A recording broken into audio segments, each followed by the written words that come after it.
శ్రీశైలేశదయాపాత్రం ధీభక్త్యాదిగుణార్ణవం యతీంద్రప్రవణం వందే రమ్యజామాతరం మునిం లక్ష్మీనాథసమారంభాం నాథయామునమధ్యమాం అస్మదాచార్యపర్యంతాం వందే గురుపరంపరాం యో నిత్యమచ్యుతపదాంబుజయుగ్మరుక్మం వ్యామోహతస్తదితరాణి తృణాయ మేనే అస్మద్గురోర్భగవతోస్య దయైకసింధోః రామానుజస్య చరణౌ శరణం ప్రపద్యే. మాతాపితా యువతయస్తనయా విభూతిః సర్వం యదేవ నిజమేన మదన్వయానాం. ఆద్యస్య నః కులపతేర్వకులాభిరామం శ్రీమత్తదంఘ్రియుగళం ప్రణమామి మూర్ధ్నా. భూతం సరశ్చ మహదాహ్వయ భట్టనాథ శ్రీభక్తిసార కులశేఖరయోగివాహాన్ భక్తాంఘ్రిరేణుపరకాలయతీంద్రమిశ్రాన్ శ్రీమత్పరాంకుశమునిం ప్రణతోస్మి నిత్యం. పితామహస్యాపి పితామహాయ ప్రాచేతసాదేశఫలప్రదాయ శ్రీభాష్యకారోత్తమదేశికాయ శ్రీశైలపూర్ణాయ నమో నమస్తాత్. ఆచార్యానస్మదీయానపి పరమగురూన్ సర్వమాచార్యవర్గం శ్రీమద్రామానుజాఖ్యం మునిమఖిల జనోద్ధారణాయావతీర్ణం. పూర్ణార్యం యామునేయం మునివరమథతౌ రామరాజీవనేత్రౌ వందే నాథం మునీంద్రం బకుళధర చమూనాథ లక్ష్మీముకుందాన్. అస్మద్గురుభ్యో నమః. శుక్లాంబరధరం విష్ణుం శశివర్ణం చతుర్భుజం ప్రసన్నవదనం ధ్యాయేత్ సర్వవిఘ్నోపశాంతయే. యస్య ద్విరదవక్త్రాద్యాః పారిషద్యాః పరశ్యతం విఘ్నం నిఘ్నంతి సతతం విశ్వక్సేనం తమాశ్రయే. జ్ఞానానందమయం దేవం నిర్మలస్ఫటికాకృతిం ఆధారం సర్వవిద్యానాం హయగ్రీవముపాస్మహే. అభంగురకలాదాన స్థూలలక్షత్వమీయుషే తుంగాయ వహసే తస్మై తురంగాయ ముఖే నమః. కూజంతం రామ రామేతి ఆరుహ్య కవితాశాఖాం వందే వాల్మీకికోకిలం. వాల్మీకేర్మునిసింహస్య కవితావనచారిణః శృण्वन् రామకథానాదం కో నయాతి పరాంగతిం. యః పిబన్ సతతం రామచరితామృతసాగరం అతృప్తస్తం మునిం వందే ప్రాచేతసమకల్మషం. గోష్పదీకృతవారాశిం వశకీకృతరాక్షసం రామాయణ మహామాలారత్నం వందే నిలాత్మజం. అంజనానందనం వీరం జానకీశోకనాశనం కపీశమక్షహంతారం వందే లంకాభయంకరం. ఆమిషీకృతమార్తాండం గోష్పదీకృతసాగరం తృణీకృతదశగ్రీవం ఆంజనేయం నమామ్యహం. మనోజవం మారుతతుల్యవేగం జితేంద్రియం బుద్ధిమతాం వరిష్టం వాతాత్మజం వానరయూథముఖ్యం శ్రీరామదూతం శిరసా నమామి. ఉల్లంఘ్య సింధోః సలిలం సలీలం యశోకవహ్నిం జనకాత్మజాయాః ఆదాయ తేనైవ దదాహ లంకాం నమామి తం ప్రాంజలిరాంజనేయం. ఆంజనేయమతిపాటలాననం కాంచనాద్రికమనీయ విగ్రహం పారిజాతతరుమూలవాసినం భావయామి పరమానందనం. యత్ర యత్ర తత్ర తత్ర కృతమస్తకాంజలిం బాష్పవారి పరిపూర్ణలోచనం మారుతిం నమత రాక్షసాంతకం. వేదవేద్యే పరే పుంసి జాతే దశరథాత్మజే వేదః ప్రాచేతసాదాసీత్ సాక్షాద్ రామాయణాత్మనా. చరితం రఘునాథస్య శతకోటిప్రవిస్తరం ఏకైకమక్షరం ప్రోక్తం మహాపాతకనాశనం. శృण्वन् రామాయణం భక్త్యా యః పాదం పదమేవ వా స యాతి బ్రహ్మణస్థానం బ్రహ్మణా పూజ్యతే సదా. వాల్మీకిగిరి సంభూత రామసాగరగామిని పునాతి భువనం పుణ్యా రామాయణ మహానది. శ్లోకసార సమాకీర్ణం సర్గకల్లోల సంకులం కాండగ్రాహ మహామీనం వందే రామాయణార్ణవం. యః కర్ణాంజలి సంపుటైః అహరః సమ్యక్ పిబత్యాదరాత్ వాల్మీకేర్వదనారవిందగళితం జన్మం వ్యాధి జరా విపత్తిమరణైః అత్యంత సోపద్రవం సంసారం సవిహాయ గచ్చతి పుమాన్. తదుపగత సమాస సంధియోగం సమమధురోపనతార్థవాక్యబద్ధం రఘువరచరితం ముని ప్రణీతం దశశిరసస్య వహన్నిశామయధ్వం. శ్రీరాఘవం దశరథాత్మజమప్రమేయం సీతాపతిం రఘుకులాన్వయరత్నదీపం ఆజానుబాహువరవిందదలాజతాక్షం వినాశకరం నమామి. వైదేహీ సహితం సురద్రుపతలే హైమే మహామండపే మధ్యే పుష్పకమాసనే మణిమయే వీరాసనే సుస్థితం. అగ్రే వాచయతి ప్రభంజనసుతే తత్వం మునిభ్యః పరం వ్యాఖ్యాంతం భరతాదిభిః పరివృతం రామం భజే శ్యామలం. వామాంతస్థిత జానకిం పరిలసత్కోదండదండం కరే చక్రం చోర్ధ్వకరేణ బాహుయుగళే శంఖం శరం దక్షిణే. బిభ్రాణం జలజాతపత్రనయనం భద్రాద్రిబూధ్నిస్థితం కేయూరాదివిభూషితం రఘుపతిం సౌమిత్రియుక్తం భజే. ఆపదామపహర్తారం దాతారం సర్వసంపదాం లోకాభిరామం శ్రీరామం భూయో భూయో నమామ్యహం. తపస్వాధ్యాయనిరతం తపస్వీ వాగ్విదాంబరం నారదం పరిపప్రచ్ఛ వాల్మీకిర్మునిపుంగవం. ధర్మాత్మా సత్యసంధశ్చ రామోదాశరథిర్యది పౌరుషే చ ప్రతిద్వంద్వః శరైనం జహి రావణిం. సకృదేవ ప్రపన్నాయ తవాస్మీతి చ యాచతే అభయం సర్వభూతేభ్యో దదామ్యేతద్వ్రతం మమ. ధ్యాయే భద్రాద్రివైకుంఠరామం సీతారమాన్వితం శంఖచక్రధనుర్బాణధరం సౌమిత్రిసేవితం. శ్రీరామాయ నమః. శ్రీమతే రామానుజాయ నమః.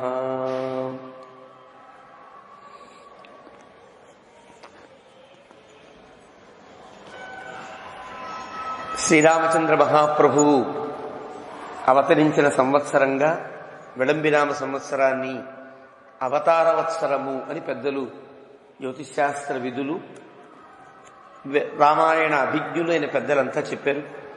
ఆ క్రమంలోనే ఈ విళంబినామ సంవత్సరంలో రామచంద్రమూర్తికి సంబంధించినటువంటి కార్యక్రమాల పరంపరలో భాగంగా స్థానిక భద్రాచల క్షేత్రంలోని శ్రీ జీగిరిమఠంలో రామచంద్రమూర్తి యొక్క దివ్యానుగ్రహంతో శ్రీమత్ పరమహంస పరివ్రాజకాచార్యులు శ్రీ శ్రీ శ్రీ తిదండి శ్రీమన్నారాయణ రామానుజ చిన్నజీరి స్వామి వారి యొక్క దివ్య మంగళాశాసనములతో ప్రారంభమైనటువంటి రామాయణ ప్రవచన లహరిలో బాలకాండను యథావతిగా తెలుసుకునే ప్రయత్నం చేసి అయోధ్యాకాండలోకి ప్రవేశించాం. అయోధ్యాకాండలో కూడా రామచంద్రమూర్తిని చాలా సురక్షితంగా చిత్రకూటం దాకా చేర్చాం. చిత్రకూటంలో నివాసం ఉన్నారు. చిత్రకూటం చాలా గొప్ప పర్వతంగా భరద్వాజ మహర్షి చెప్పాడు. శుభః పుష్పితకాననః అని చాలా గొప్ప మంగళాన్ని ప్రసాదించేటువంటి పర్వతం అది. న పాపే కురుతే మనః కళ్యాణాన్ని సమాధత్తే. అన్ని రకాల మంగళములను సమకూరుస్తుంది, ఎక్కడ ఎవరికి పాప చింతన లేకుండా చేస్తుంది అన్నాడు. అది తరువాత రాబోయే కథకు సూచిక అని అంటారు. కావ్యంలో జరుగుతున్న కథలోనే జరగబోయే కథకు కొన్ని కొన్ని సూచికలు అందిస్తారు కవులు, ఉత్తమమైనటువంటి కవులు. అలాగే కొన్ని కొన్ని ఉదాహరణల్లో కొన్ని వర్ణనలు చేసేటప్పుడు కూడా ఈ వర్ణన తర్వాత జరగబోయే సన్నివేశానికి ఒక ఉపోద్బలకమవుతుంది అని చెప్తారు. ఆ రకంగా వాల్మీకి దీనిలో ఒక వాగ్ద్వారము లాంటివాడు. వాగ్ద్వారం అంటే కావ్యం ఎలా రాయాలో కవులందరికీ గొప్ప ఆదర్శం. వాల్మీకి రామాయణాన్ని చూచి కావ్యం అంటే ఇట్లా రాయాలి అని అనుకున్నారు ఎవరు? కాళిదాసాదులంతా కూడా. కాళిదాసు రఘువంశంలో ప్రారంభంలోనే చెప్తాడు ఆ మాట. అథవా కృత వాగ్ద్వారే వంశేస్మిన్ పూర్వసూరిభి. రామచంద్రమూర్తి యొక్క రఘువంశాన్ని నాకంటే ముందు వాల్మీక్యాదులంతా రాశారు. వారంతా ఒక వాగ్ద్వారాన్ని నిర్మించారు. ఆ ద్వారంలో నుంచి వెళ్ళడం ఎంత సుఖంగా వెళ్ళిపోవచ్చు, చాలా సుఖంగా వెళ్ళచ్చు. కాబట్టి కావ్యములకు ఆదర్శవంతమైన ఆది కావ్యం.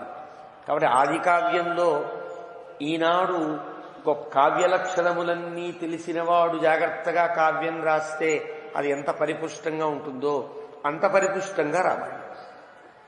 రామాయణాన్ని చూచి కావ్య లక్షణములను నిర్దేశించినంత గొప్ప గ్రంథం రామాయణం.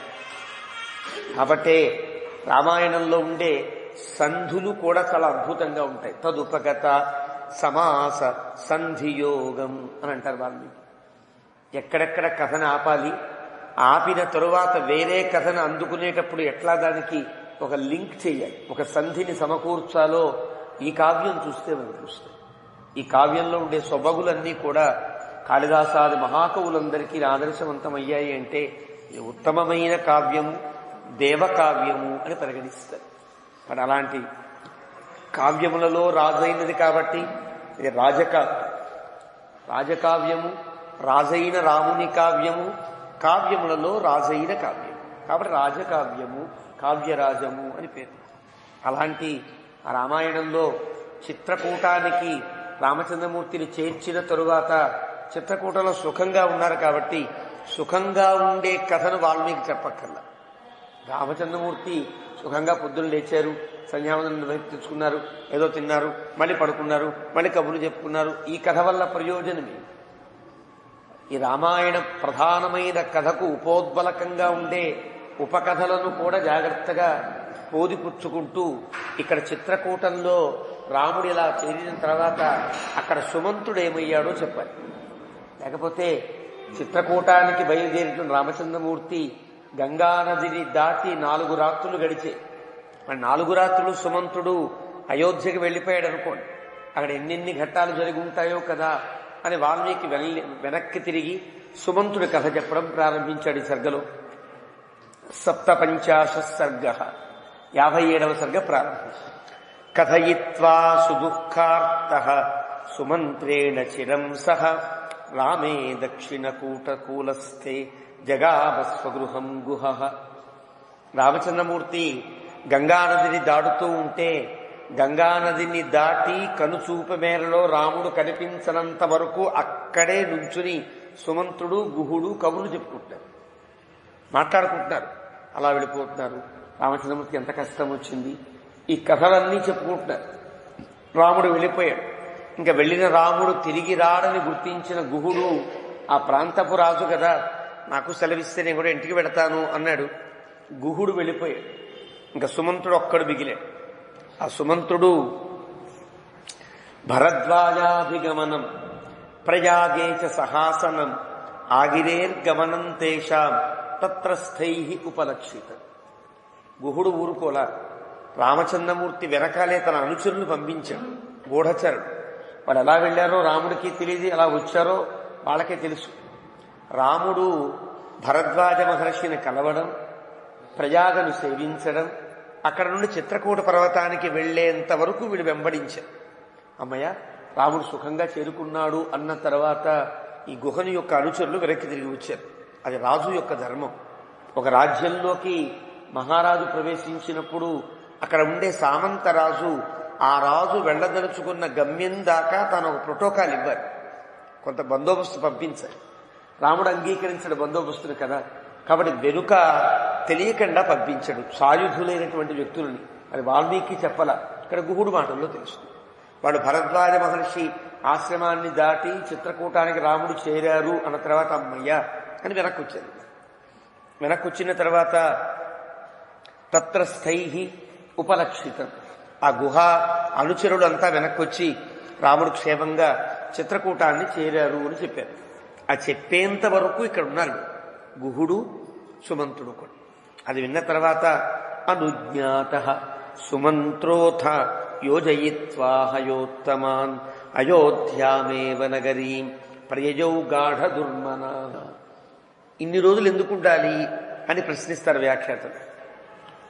రాముడు వెళ్ళాడు, తిరిగి రావడానికి తెలుసు కదా, రావడానికి తెలిసాక వెంటనే బయలుదేరి వచ్చేయచ్చు కదా. రాజుగారి ఆజ్ఞకి ఏదో ఒక సమాధానం చెప్పాలి సుమంత్రుడు వెళ్ళి.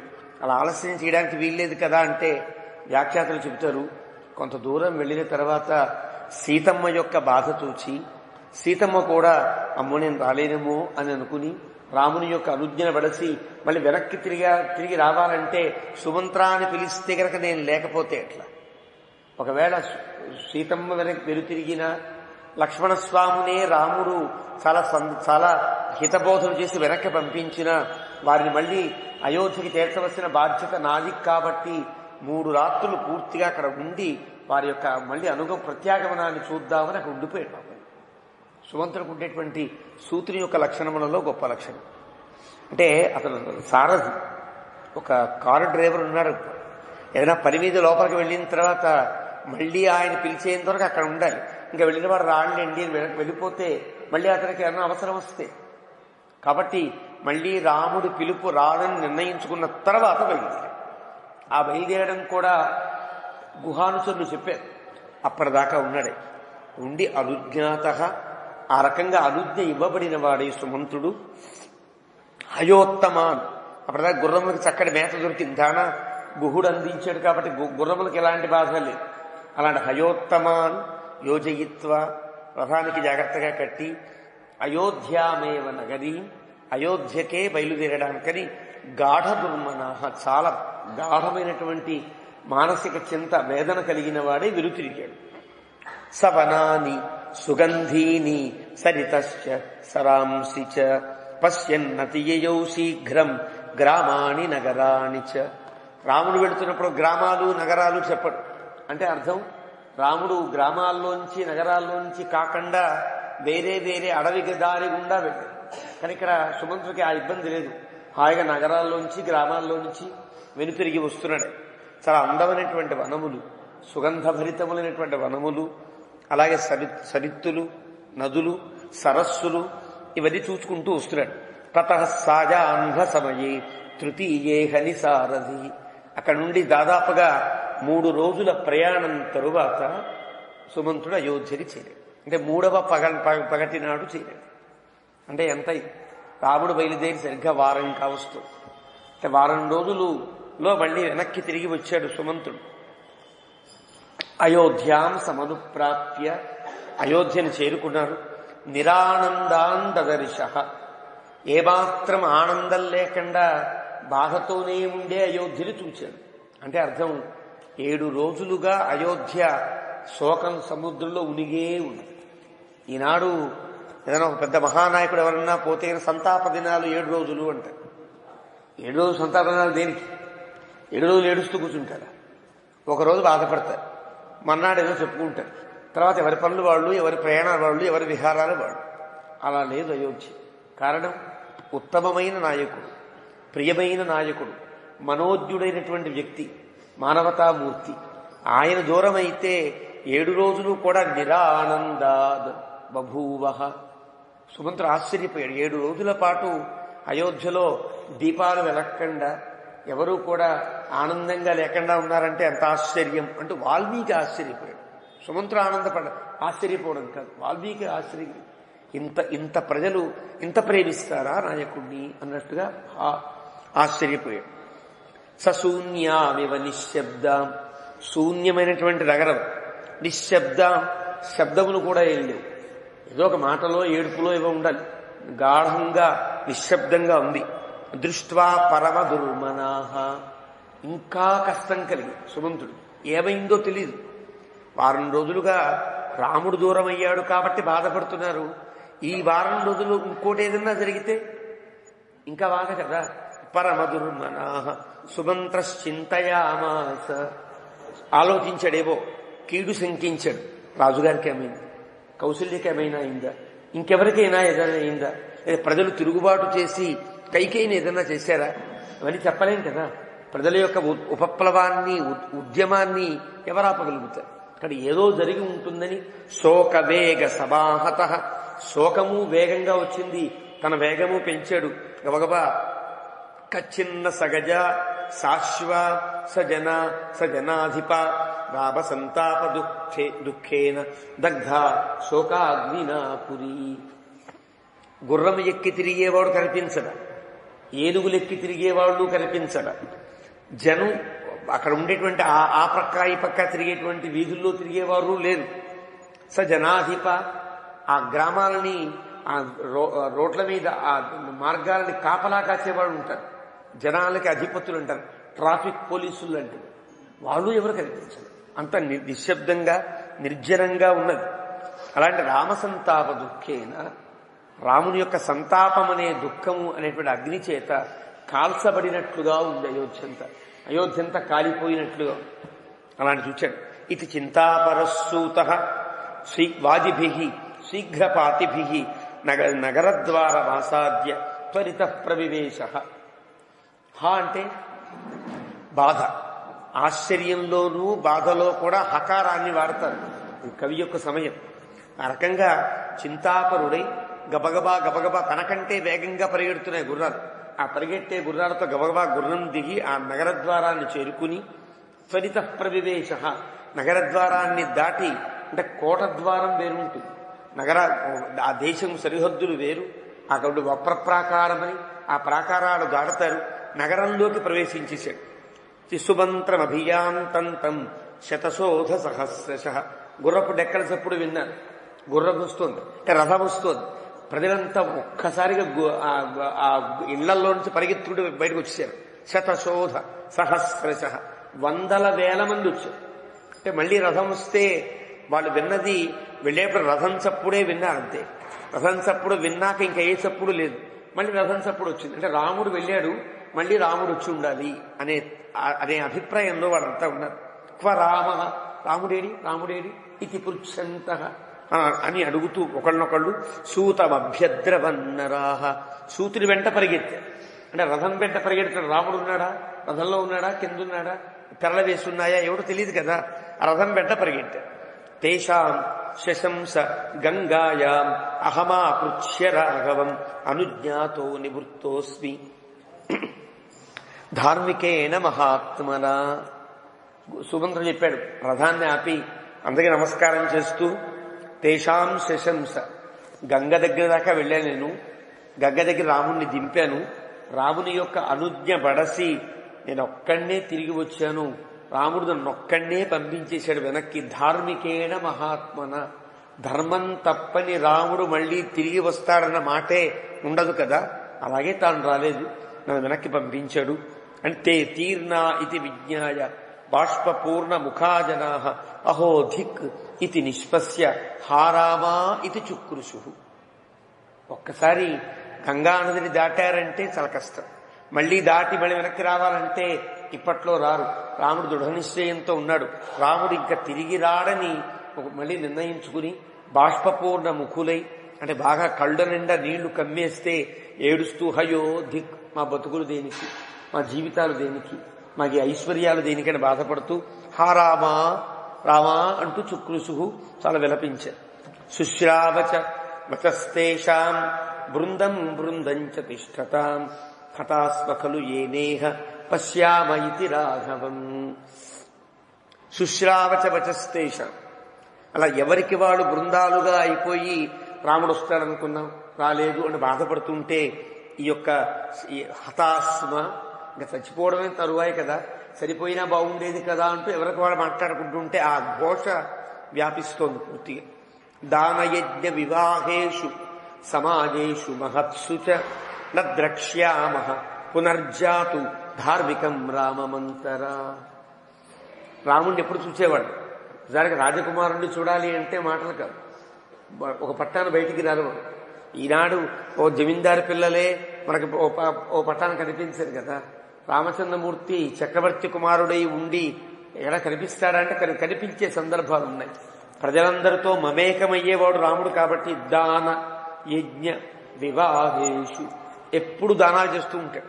ఏదో ఒకటి దానం, అందరి పిలవండిరా అంటూ దానం. ఆ దానం చేసే సమయంలో రాముణ్ణి చూచేవాడు. ఎప్పుడు ఏదో ఒక యజ్ఞం, ఆ యజ్ఞంలో తండ్రి గారికి సహకరిస్తూ రాముడు కనిపించేవాడు. వివాహేషు తమ ఇళ్లల్లో వివాహమైతే తానే ముందొచ్చి సరదాగా అందరితో కబుర్లు చెబుతూ తన పనుల్లో పాల్గొని అందరికీ సహాయం చేస్తూ రాముడు ఒక చక్రవర్తి కుమారుడై ఉండి సామాన్యుల వివాహాలకు కూడా తాను తోరణాలు కట్టడం దగ్గర నుంచి సహాయం చేసేవాడంటే ఎంత ఉదాత్తుడై. అలాంటి దాన యజ్ఞ వివాహేషు సమాజేషు ఎక్కడ చిన్న చిన్న కార్యక్రమాలు, సాంస్కృతిక కార్యక్రమాలు అవుతుంటే ఆడ వచ్చేవాడు రాముడు, అందరినీ ఆనందపరిచేవాడు, కూర్చునేవాడు, తాను చూచేవాడు. మహత్సుచ గొప్ప గొప్ప సభలలో కూడా తాను పాల్గొంటూ ఉండేవాడు. ఏ మహర్షులు వచ్చినా ఆ మహర్షుల వెంట అయోధ్య అంతా తిప్పుతూ చూపిస్తూ ఉండేవాడు. ఏ రకంగా చూచినా ఎప్పుడు ప్రజలలో కనిపిస్తూ ఉండేవాడు కదా.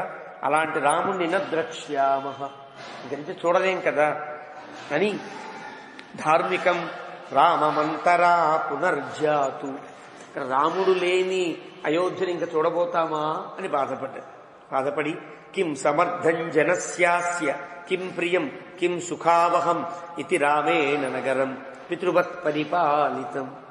ఎప్పుడో రాముడు బయటికి వస్తే అంతఃపురంలో నుంచి మీకు అన్ని సమకూరాయా, అన్ని సమృద్ధిగా ఉన్నాయా, హాయిగా ఆనందంగా గడుపుతున్నారా, ఏదైనా దుఃఖాన్ని పడుతున్నారా, మీకు ఏదైనా అవసరమా అంటూ అందరు అడిగేవాడే. అలా అడిగే రాముడిని ఇంకా చూడలేం కదా అని బాధపడ్డారు. పితృవత్ పరిపాలితం, ఒక తండ్రి ఇంట్లో ఉండేటువంటి యోగక్షేమాలు వహించినట్టుగా వహించేవాడే. అలాంటి రాముడిని ఇంకా చూడలేం కదా. వాతాయన గతానాంచ స్త్రీణామన్వంతరాపణం రామ శోకాభితప్తానాం సుశ్రావ పరిదేవి. ఇలా వీళ్ళు మాట్లాడుకుంటున్నారు రోడ్ల మీద. అంతా మగవాళ్ళే పాపం బయటకు వచ్చారు, ఆడవాళ్లు వాతాయన గతులై ఉన్నారు. అంటే కొంచెం అంతఃపురాల్లో అక్కడ ఉండేటువంటి ఇళ్లల్లో పైన కిటికీలు లాంటివి ఉంటాయి, వాతాయనాలు అంటారు. లోపల నుంచి చెక్క మెట్లు ఉండి ఆ పైన కూర్చుని చూస్తారు, బయటికి రారు. వీధుల్లో జరిగేటువంటి సంఘటనలనైనా రాజకుమారులనైనా అక్కడి నుంచి చూస్తారు. ఎప్పటికైనా బృందావనం అయోధ్య లాంటి ప్రాంతానికి వెళితే ఆ వాతాయన కోటరాలు ఇప్పటికీ చూడొచ్చు, పాత ఇళ్లకి ఉంటాయి. అక్కడ నుండి వీళ్ళ మాటలు చిన్నగా చెవుల్లో పడి ఒక్కసారి గొల్లుమంటూ ఏడిచారు. అంటే రాముడు రాడన్నమాట అంటూ ఏడిచారు. స రాజమార్గ మధ్యేన శ్రీనామ సుమంత పిహితానన ఎత్ర రాజా దశరథ తదేవ ఉపయయో గృహం. ఇదంతా వింటూ ఆ ఏడుపులు వింటున్నాడు, రోడ్ల మీద ఉండేటువంటి వీళ్ళ బాధలో వింటున్నాడు. తలకాయ వంచుకుని తల వంచి దశరథ మహారాజు ఇంటిలోకే తను ప్రవేశించేటట్టుగా వెళుతున్నాడు. సోవతీర్య రథాత్ శీఘ్రం రాజవేష్మ ప్రవిశ్య చ కక్ష్యాః సప్తాభిచక్రామ మహాజన సన్మాకులాః. మెల్లగా రథాన్ని దిగాడు, రథం పక్కన పెట్టేశాడు. రాజవేష్మ ప్రవిశ్య చ, రాజుగారి ఇంటి దాకా వచ్చాడేమో. అక్కడ నుండి రాజుగారి ప్రధాన ద్వారం నుండి 7 కక్షలు దాటాలి, అంటే 7 ప్రాకారాలు దాటాలి, లేదా 7 గుమ్మాలు దాటాలి. 7 గుమ్మాలు దాటిన తర్వాత 8వ గృహంలో తాను ఉంటాడు. అష్టమీ కక్ష అంటారు, అక్కడ ఉంటాడు. కాబట్టి అవన్నీ దాటుతూ వెళితే అన్ని చోట్ల జనాలే, అందరూ బాధపడుతూనే ఉన్నారు. ఇవన్నీ దాటుకుంటూ వెళ్ళాడు. హర్మ్యైః విమానైః ప్రాసాదైః అవేక్ష్యాథ సమాగతం హాహాకారకృతా నార్యో రామాదర్శన కర్షితాః. సుమంతుడు ఒక్కడే వస్తుంటే రాముడు లేడని గుర్తించినటువంటి అంతఃపురంలో ఉండేటువంటి ఆ కక్షలలో ఉండే ప్రజలంతా కూడా హాహాకారాలు చేశారు. రాముడు ఇంకా రాడన్నమాట అని. అంటే ఎంత ప్రేమిస్తే ఒక వ్యక్తిని ఈ రకమైనటువంటి స్థితి ఏర్పడుతుందో మనం ఊహించడానికి కూడా సాధ్యం కాని స్థితి. అంటే ఇంతగా ప్రేమించబడే వ్యక్తులు ఉంటారా అనిపించేటట్టుగా ఉంటుంది. 7 రోజులైనా రాముడు రావాలనే కోరికతో ఉన్నారంటే ఎంతగా ఇష్టపడేవాడో రాముణ్ణి, రాముడు ఎంత ప్రేమగా చూచేవాడో మనకు అర్థమవుతుంది. అందుకనే మనకి రామరాజ్యం అంటే తర్వాత రామరాజ్యాన్ని వర్ణించాడు వాల్మీకి. ఇవన్నీ మనం గమనించినప్పుడు రామరాజ్యం ఎట్లా ఉండేదో మనం ఊహించుకోవచ్చు. అంటే ప్రజలు ఎంత ఇష్టపడేవారో, ప్రజల్ని తానంత ఇష్టపడేవాడో తెలుస్తుంది. ఆ రకంగా ఆయతైః విమలైః నేత్రైః అశ్రువేగ పరిప్లుతైః అన్యోన్యమవివీక్షంతే అవ్యక్తం ఆర్తతరా స్త్రియః. ఒక మాదిరి వాళ్ళైతే గొల్లుమని ఏడుస్తారు. కొంచెం రాజకన్యం లాంటి వాళ్ళు ఉంటారు, వాళ్ళు ఏడిస్తే బాగుండదు. వాళ్ళకు ఉండే బాధ వాళ్ళకు ఉంటుంది, వాళ్ళకు మర్యాదలు ఉంటాయి. వాళ్ళు ఒకళ్ళనొకళ్ళు చూసుకుంటూ కుమిలి కుమిలి గుండెల్లో ఆ దుఃఖం పొంగుతూ ఉంటే ఏడవలేక వాళ్ళు ఏడుస్తున్నారు. ఆ విధంగా అవ్యక్తమార్తతరా స్త్రియ. ఏదో మాట్లాడుతున్నారు, ఎవరికి వినిపించేటట్టుగా మాట్లాడడంలా తమలో తాము తిట్టుకుంటున్నారు. ఒకళ్ళని ఎవరిని అనే అవకాశం లేదు. అదైనా కొంచెం సామాన్య జనం అయితే ఏదో పైకి మాట్లాడేస్తారు. వీళ్ళు కొంచెం లోపల అవ్యక్తం ఆర్తతరాహ స్త్రియ. అవ్యక్తం అంటే చెవులకు అర్థం కాని రీతిలో ఏదో పాపం మాట్లాడుకుంటారు వాళ్ళంతా కూడా. తతో దశరథ స్త్రీన, ఒక్కొక్క ప్రాకారం దాడుతున్నాడు కదా, దశరథ స్త్రీల దాకా వెళ్ళారు. ప్రాసాదేభ్య తతస్తత రామశోకాభితప్తానాం మందం శుశ్రావజల్పితం. ఇంకా దశరథుని భార్యలంతా ఉన్నారు.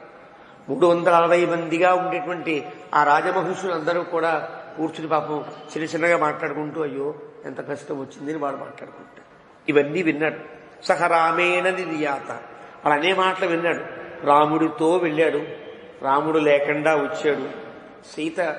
సూతుడిలా వచ్చాడే, కౌసల్య ఈ ఘట్టాన్ని చూసి తట్టుకుంటుందో తట్టుకోలేదో కదా అని వారంతా మాట్లాడుకుంటున్నారు.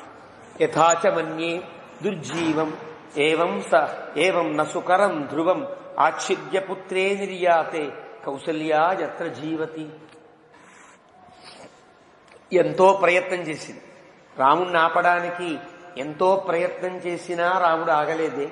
అంతగా బలవంతంగా ఎన్ని ప్రయత్నాలు చేసినా రాముణ్ణి ఆపలేని కౌసల్య తిరిగి వస్తాడేమోన ఆనందంతో ఉంటే, తిరిగి రాడని తెలిసిన తర్వాత జీవతి బతుకుతుందా? అయ్యో కౌసల్యకి ఏమవుతుందో. సత్యరూపంతు తద్వాక్యం, నిజమైన మాట అది విన్నాడు సూతుడు. రాజ్ఞ స్త్రీణాం నిశామయన్ ప్రదీప్తమివ శోకేన వివేశ సహసా గృహం.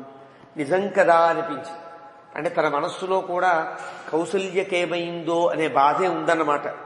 రథం నిరానందాందదర్శ అంటే అర్థం నిరానందంగా ఉండే అయోధ్యను చూచిన తర్వాత పరమ దుర్మనాహ, వాల్మీకి ప్రయోగం. రాముడు వెళ్ళిపోతేనే గాఢ దుర్మనాహ, రాముడు వెళ్ళిపోయిన తర్వాత కౌసల్యకి ఏదన్నా అయి ఉంటుందేమో అనే భావన కలిగేటప్పటికీ పరమ దుర్మనాహ, అయ్యో అనిపించింది. ఇక్కడ ఈ మహిషులందరూ మాట్లాడుకుంటూ ఉంటే వీళ్ళు కౌసల్య గురించే మాట్లాడారు. సత్యవాక్యంతు, నిజమే, ఏమైందో ఏమో అని అప్పటిదాకా తను ఆపుకున్న బాధని, ఆ శోకాన్ని ఆపుకోలేక కక్కేసినట్టుగా ఏడుస్తూ ప్రవేశిస్తున్నాడు సూతుడు. సప్రవిశ్య అష్టమీం కక్ష్యాం రాజానం దీనం ఆతురం పుత్రశోక పరిద్యూనం అపశ్యత్ పాండురే గృహే. కౌసల్య ఇంటిదాకా వెళ్లి లోపలికి వెళ్ళాక ఎలాంటి దృశ్యం చూడవలసి వస్తుందో అనేటువంటి ఒక టెన్షన్ అంటానే, ఒక సంభ్రమంగా లోపలికి వెళ్ళేటప్పటికీ దశరథుడిని చూచాడు, కౌసల్యని అందరినీ చూచాడు. చాలా దీనంగా కూర్చున్నారంతా.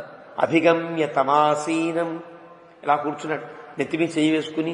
తమాసీనం దీనం, దీనం అంటే అర్థం దీనుడై కూర్చున్నాడు అంటే శిరస్సు మీద చెయ్యి పెట్టి కూర్చోడాన్ని పెద్దలు ఎవరు అంగీకరించాలి. ఎప్పుడైనా మనం గనక ఇలా కూర్చున్నాం అనుకోండి, చేయి తీనన్నా అంటే కొన్ని అలవాట్లు పెద్దవాళ్ళు చెప్పేవారు. మనకి ఈ రోజుల్లో చెప్పే అవకాశం లేదు, మనకి తెలియట్లా, చెప్పినా వింటాను.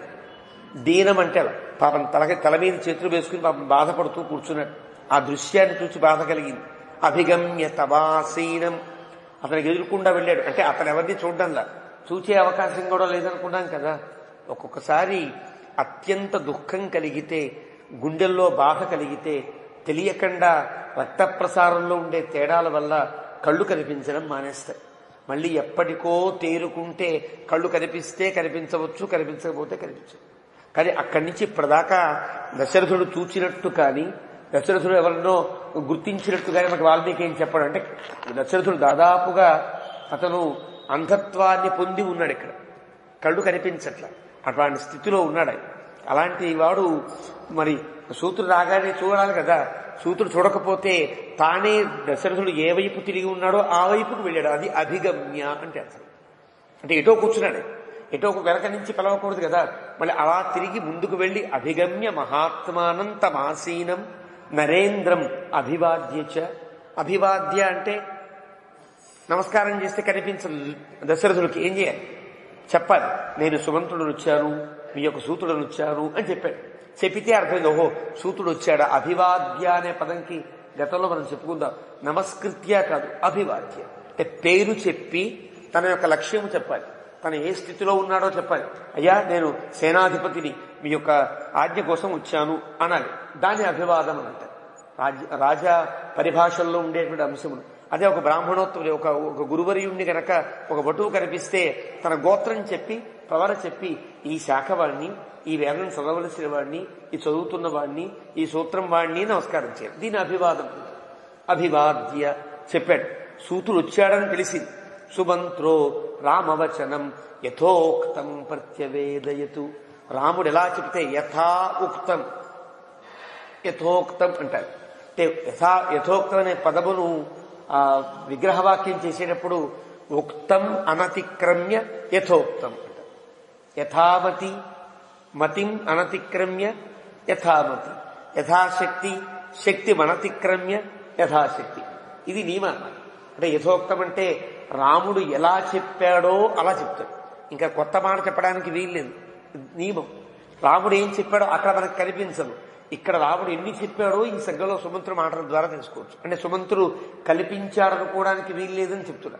మనకి ఇంతకుముందు సర్గలో రాముడు ఎన్ని చెప్పలేదు కదా, సుమంత్రుడు కల్పించాడేమో అనిపిస్తుంది సర్గ చూస్తే. కానీ వాల్మీకి ప్రయోగంలో యథోక్తం అనే పదం విలువైన పదం. యథోక్తం అంటే రాముడు ఏం చెప్పాడో అవే చెప్పాడు అంటే ఇన్ని చెప్పాడు అనమాట. ఎప్పుడైనా కవి మనం చలనచిత్రాలు సినిమాలు చూసినా కొన్ని సందర్భాల్లో కొన్ని మాటలు చెప్పరు, ఆ సీన్ వెళ్ళిపోతుంది. తర్వాత అక్కడ జరిగినటువంటి సంఘటనని మళ్ళీ కలుపుకుని అక్కడ ఇలా జరిగింది తర్వాత చూపిస్తారు. అంటే కథకి ఉండే బలాన్ని బట్టి జరుగుతుంది. అది కథాబలాన్ని పట్టుకుని ఆ స్క్రీన్ ప్లే తయారు చేసేటప్పుడు అక్కడ అంతా చెప్తే సస్పెన్స్ ఉండదు చూసేవాడు. ఇక్కడ కొద్దిగా చెప్పాలి, తర్వాత దాన్ని కలపాలి. అది ఇంత జరిగిందా అనిపించింది. అంటే కథలో బలం ఏర్పడుతుంది. ఇలాంటి టెక్నిక్స్ సినిమా వాళ్ళు ప్రయోగిస్తున్నారే, ఇది కావ్యములలో కూడా ఉన్నాయి. వీటికి సంధియోగములు అని పేరు కావ్యాలు. కాబట్టి అక్కడ మనకేం చెప్పాలా, రాముడు ఏదో పొడిగా మాటలు చెప్పినట్టే ఉంటుంది. ఇక్కడ ఎన్ని చెప్పాడో ఈ సర్గలో తెలుసు. అలా యథోక్తం ఏం చెప్పాడో అన్ని ప్రత్యవేదయతు, నివేదయతు కాదు ప్రత్యవేదయతు. అంటే అర్థం రాముడే చెప్పినట్టుగా చెప్పాను. రాముడే చెప్పినట్టు. రాముడు ఎలా నాన్న అంటే సుమంత్రుడు కూడా నాన్న అని చెప్పమన్నాడు అని చెప్పాలి. చివరి క్రియాపదం మార్చాలి, డైరెక్ట్ స్పీచ్ గా చెప్పాలి. ఈ రోజుల్లో కూడా ఒక ఉత్తరం రాస్తే ఆ ఉత్తరం వీడి చదవడు, ఆ ఉత్తరం రాసిన వ్యక్తే కనిపించి మాట్లాడుతున్నట్టుగా కొన్ని దృశ్యాలు మనం గమనించి ఉంటాం గతంలో. అలాంటిది ప్రత్యవేదయతు, రాముడే మాట్లాడుతున్నట్టుగా మాట్లాడాడు సుమంత్రుడు. ఆ విధంగా తూష్ణీమేవ తచ్చుత్వ, ఏమీ మాట్లాడాల, అన్ని మాటలు జాగ్రత్తగా దశరథుడు విన్నాడు. తూష్ణీ, ఎక్కడ ఉద్రిక్తపడ్డం కానీ ఉద్వేగపడడం కానీ బాధపడ్డం కానీ ఏమీ చేయలే. రాము మెల్లగా విన్నాడంతే. రాజా విభ్రాంత చేతస, ఆశ్చర్యపోయాడు. అంటే అర్థం ఏంటి, రామునికి ఉండే ధర్మనిష్టకి దశరథుడు లోపల ఆశ్చర్యపోతున్నాడు. ఇంత ఉంటుందా ధర్మనిష్ట, తనకి మించినటువంటి ధర్మజ్ఞుడు కదా రాముడు అనుకుంటున్నాడు. విభ్రాంత చేతస మూర్ఛిత న్యపతతు భూమౌ రామశోకాభిపీడిత. లోపల శోకం నిండిపోతే ఏం చేయాలో తెలియక రాముని యొక్క నివేదన వార్త విన్న తర్వాత ఒకసారి కళ్ళు తిరిగి పడిపోయాడు. అంటే అంత బాధ కలిగింది. పడిపోయిన తర్వాత తతః అంతఃపురం ఆవిద్ధం మూర్ఛితే పృథివీపతౌ ఉద్ధృత్య బాహూ చుక్రోష నృపతౌ పతితేక్షితౌ. మాట్లాడకుండా ఏమీ స్టడీ తప్పుడు లేకుండా అలా పడిపోతే ఎవరుకుంటారు, అయ్యో ఏమైందో అనుకుంటారు, పోయాడేమో అనుకుంటారు కదా. ఒక్కసారి అంతా చేతులు పైకెత్తి గట్టిగా అరిచారు, అయ్యో రాజుగారికి ఏదో అయిపోయింది అని అడిచారు. ఉద్ధృత్య బాహు అంటారు, రెండు చేతులు పైకెత్తి ఏడిచారు. ఏడిస్తే అది పూర్తిగా సరిపోయాడని భావన కలిగినప్పుడు చేసే పని. ఆ రకంగా అనుకున్నారు. సుమిత్రయాతు సహిత కౌసల్య పతితం పతి ఉత్థాపయామాస తదా వచనంచ ఇదమబ్రవీత్. బాబా కౌసల్య సుమిత్ర యొక్క సహాయంతో, సుమిత్రయాతు సహిత అంటే అర్థమని, భర్త పడిపోయేటప్పటికీ సుమిత్ర గొప్ప వేదాంతిని కదా అనుకున్నాం. ఆవిడకి దుఃఖము సుఖము ఇవేమి అంటవు. గొప్ప వేదాంత స్థితిలో ఉన్నది. రాముడెంత వేదాంత తత్వజ్ఞుడో సుమిత్ర అంత గొప్ప తత్వజ్ఞుడు. కాబట్టి సుమిత్రలో ఎక్కడ బాధ కనిపించదు.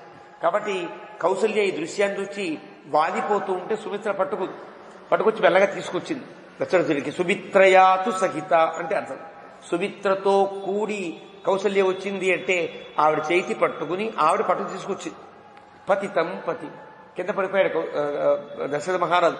ఉత్థాపయామాస కౌసల్య మెల్లగా ఎత్తితే ఒకసారి ఆ స్పర్శ ఉంటుంది కదా, ఔష్ణ్యం తగిలితే ఉన్నట్టు లెక్క కదా. ఆ స్పర్శ కలగగానే దశరథులో చలనం కలిగింది, చూచింది. ఇంకా తిట్టచ్చు అనుకుంది కౌసల్య. ఇంకా బతికే ఉన్నాడు ఈయన, ఇంత స్థితిని కలిగించిన వాడు ఈయనే కదా అనిపించి కౌసల్యకి ఇమం తస్య మహాభాగ దూతం దుష్కరకారిణ వనవాసాత్ అనుప్రాప్తం కస్మాన్న ప్రతిభాషసే. చిన్న ధర్మం కూడా ఇలాంటి స్థితిలో స్పృహ కోల్పోయి మాట్లాడేని స్థితిలో ఉంటే వాళ్ళని మాట్లాడించాలి, వాళ్ళని కొట్టాలి, గిల్లాలి, మళ్ళీ వాళ్ళు మాట్లాడాలి, తుమ్మాలి, దగ్గాలి. దగ్గితే తప్ప జీవం మళ్ళీ పునరుజ్జీవం కాదు. ఆ వైద్యపరంగా కూడా ఆ వ్యక్తిని కాస్త కదిల్చి గుడ్డల మీద కొట్టో విప్ మీద కొట్టో చేస్తారు. ఏంటి మళ్ళీ స్పృహ రావాలి. కాబట్టి అతనిలో చలనం రావాలి, అతనిలో మళ్ళీ కోపమో ఏదో రావాలి, బాధ రావాలంటే ఏం చేయాలి? ఏమిటయ్యా ఇలా పడిపోతావు? మహాభాగా గొప్పవాడివి కదా. దూతం దుష్కరకారిణ, మీ దూతగారు చాలా గొప్ప పని చేసి వచ్చారు. అంటే రాముణ్ణి అడవిలో వేసి వచ్చేసారు నీ మాట వల్ల. దుష్కరకారిణ, దుష్కరమైన పని చేశారంటే అర్థం మహా గొప్ప పని చేశాడండి మీ సూతుడు అయ్యా, మీ సుమంతుడు, నీ మిత్రుడు. వనవాసాత్ అనుప్రాప్తం, వనవాసం నుంచి వచ్చారు కదా. కస్మాన్న ప్రతిభాషసే, నీవే పంపించావు కదా, మాట్లాడవే, ఇంకా మాట్లాడు అని దశరథుణ్ణి మళ్ళీ స్పృహ కలిగేటట్టుగా చేస్తుంది. తిట్టడం కాదు, స్పృహ కలిగేటట్టుగా చేయడం. మళ్ళీ అతనిలో ఏదైనా ఒక భావాన్ని రేకెత్తించాలంటే చిన్న చిన్న మాటలు అనాలి అంటోంది ఇక్కడ. అద్యేమం అనయం కృత్వా, ఇంత పని చేసావు, ఇంత అన్యాయము చేసావు మా అందరికీ కదా. దశరథుని తిడుతోంది. ఇంత అనయం కృత్వా, ఇంత నీతిమాలిన పని చేసి వ్యపత్రపసి రాఘవ, ఇప్పుడు సిగ్గుపడితే లాభమేమయ్యా అంటే కౌశల్య మాట్లాడుతుంటే పాపం తలకాయ ఉంచుకుని కౌశల్యం చూడలేకపోయాడనమాట. ఇప్పుడు సిగ్గుపడతారు. ఇంత తప్పుడు పని చేసి, ఇంత నీతిమాలిన పని, అనయం అంటే నీతిమాలిన పని చేసి ఇప్పుడు సిగ్గుపడతారు. ఉత్తిష్ట లే, సుకృతం తేస్తూ, నువ్వు చేసే పని గొప్ప పనిలే. సుకృతం అంటే పుణ్యం అని అర్థం, కానీ ఇక్కడ పుణ్యం అంటే అర్థం ఏంటి? చాలా గొప్ప పని చేశావయ్యా.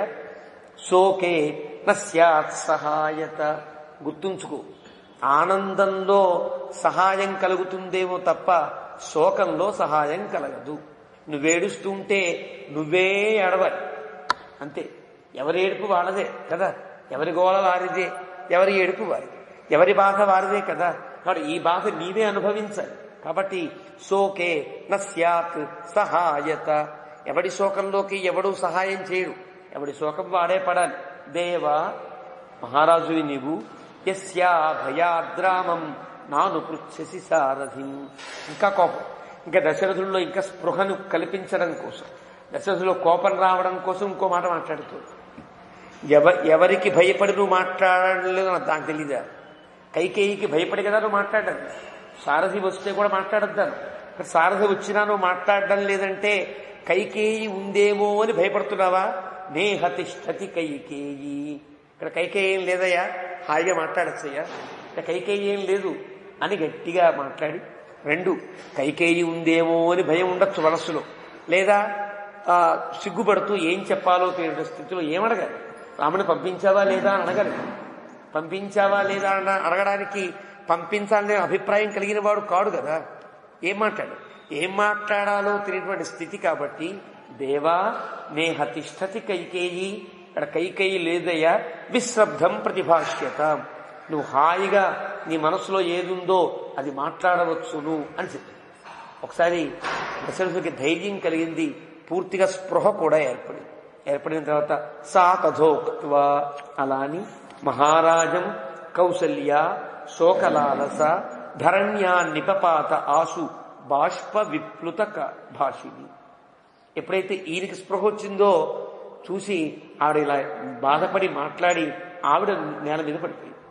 బాష్ప విప్లుత భాషిణి అంటే కన్నీళ్లు గుప్పుతూ ఉంటే కూడా మాటలు ఆగకుండా అవ్యక్తంగా ఏదో మాట్లాడుతూ మాట్లాడుతూ మాట్లాడుతూ ఆవిడ పడిపోయింది. చూచారు. ఏవం విలపతీం దృష్ట్వా కౌసల్యాం పతితాం భువి పతించ అవేక్ష్యతాః సర్వాః సుస్వరం దురుదుస్త్రియః. కౌసల్య పడిపోయి దశరథుని చూస్తే ఆయన బాధ అట్లా ఉంది. ఒకసారి కౌసల్య పడిపోయేటప్పటికీ ఆ 360 మంది భార్యలు సమీపంలో ఉంటారు కదా, వీరందరూ కూడా గొల్లుమంటూ బాధపడ్డారు. అయ్యో అక్కగారికి ఎంత కష్టం వచ్చింది. తతః తమంతఃపురం అంతఃపురణాదముత్థితం సమీక్ష్య వృద్ధాస్తరుణాశ్చ మానవాః స్త్రియశ్చ సర్వాః రుదుఃసమంతతః పురం తదాసి పునరేవ సంకులం. ఒక్కసారి ఆ అంతఃపురమంతా కూడా ఈ వీళ్ళ యొక్క ఆర్తనాదములతో నిండిపోయి మళ్లీ రాముడు వెళ్లిన రోజు ఎలా ఉందో అలాంటి స్థితి ఏర్పడింది ఈ రోజున అంటూ 57వ సర్గని వాల్మీకి ముగించారు. ఇక 58వ సర్గ అష్టపంచాశ సర్గ. ప్రత్యాశ్వస్తో యదా రాజా మోహాత్ ప్రత్యాగతం పునః అథాజుహావతం సూతం రామవృత్తాంతకారణాత్. దశరథుడు ఇదంతా ఈ దృశ్యం చూడలేక సుమంత్రుడు పాపం ఏడవలేక ఓ పక్కకి తిరిగి ఉన్నాడు అనుకుందాం. తన పక్కకి తిరిగాడు. ప్రత్యాశ్వస్త స్పృహను పొందాడు దశరథుడు. మోహాత్ అంటే మోహము వలన. దేని మీద మోహం వలన? రాముని మీద ఉండేటువంటి వ్యామోహం వల్ల, రాముని వార్త తెలియాలనే మోహం వల్ల. మళ్ళీ అథ ఆజుహావతం సూతం వెనక్కి వెళ్ళిపోతాడు. చెప్పవలసింది చెప్పారు కదా. దశరథుడు ఇంకేం మాట్లాడలేదు. ఏం మాట్లాడతాడులే అని మళ్ళీ సుమంతుడు వెళ్ళిపోతూ ఉంటే అథ ఆజుహావ సార్ గట్టిగా చప్పట్లు కొట్టి పిలిచారు వెనక్కి. సుమంత్ర అనబోయాడు, ఎవరో ఒకళ్ళు పిలిచారు. మళ్ళీ వెనక్కి వచ్చాడు ఆయన. రామవృత్తాంత కారణాత్ అసలు ఏం జరిగిందో తెలుసుకోవాలనే ఉబలాటం కొద్దీ అథ సూతో మహారాజం కృతాంజలిరుపస్థిత మళ్ళీ వచ్చాడు. చేతులు కట్టుకుని నిలబడ్డాడు. రామమేవానుశోచంతం దుఃఖ శోక సమన్వితం. పిలిచాడు కానీ మాట్లాడలేకపోతున్నాడు. దుఃఖం పొంగుకొస్తోంది, మాట వస్తుంది. మాట రాని స్థితిలో ఉంటే అలా నమస్కారం చేస్తూనే దశరథుడిని చూస్తున్నాడు. వృద్ధం పరమ సంతప్తం. ఇప్పటిదాకా వృద్ధుడు అనిపించలా సుమంతుడికి. ఆ ఫ్రెండే కదా. ఎంత వయసు వచ్చినా ఎవరికి వృద్ధుడు అనిపిస్తుందా? ఇంకా బాగానే ఉన్నాం. మనకంటే వృద్ధులను చూసి పాపం వాళ్ళు వృద్ధులు అనుకోవడం తప్ప మనం కూడా వృద్ధులం అవుతున్నామని వీళ్ళకి ఉండదే. అలా సుమంతుడు అప్పుడు కనిపించాడు, వృద్ధుడిలా కనిపించాడు. వృద్ధం పరమ సంతప్తం, చాలా దుఃఖపడుతున్నాడు. నవగ్రహమివద్విపం వినిశ్వసంతం ధ్యాయంతం అస్వస్థమివ కుంజరం. కొత్తగా అప్పటిదాకా చాలా స్వేచ్ఛగా తిరిగిన ఏనుగులు కనుక ఒకళ్ళు బంధించాను. స్వేచ్ఛగా తిరిగింది అప్పటిదాకా ఏ సర్కస్ వాడు దాన్ని పట్టుకోలే. అప్పుడు గబుక్కును పట్టుకుంటే ఆ ఏనుగు ఎలా ఉంటుంది స్థితి? చాలా భయంకరమైంది. గట్టిగా అరుస్తుంది, తొడమెత్తి ఘీంకారాలు చేస్తుంది. అంటే అప్పటిదాకా స్వేచ్ఛగా తిరిగిన ఏనుగు ఒకసారి బంధిస్తే ఎలా బాధపడుతుందో. నవగ్రహమివద్విపం, నవగ్రహం కొత్తగా పట్టుకున్న ఏనుగు వలె ఈ విలపిస్తున్నాడు దశరథుడు. వినిశ్వసంతం ధ్యాయంతం అస్వస్థమివ కుంజరం.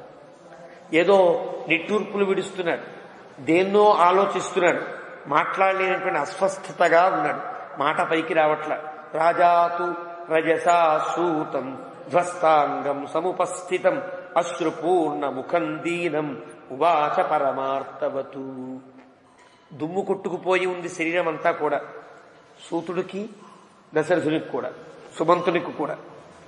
ధ్వస్తాంగం సముపస్థితం అశ్రుపూర్ణ ముఖం దీనం ఉవాచ పరమార్థవతు. చాలా ఆర్తిగా కొన్ని మాటలు మాట్లాడడం ప్రారంభించాడు.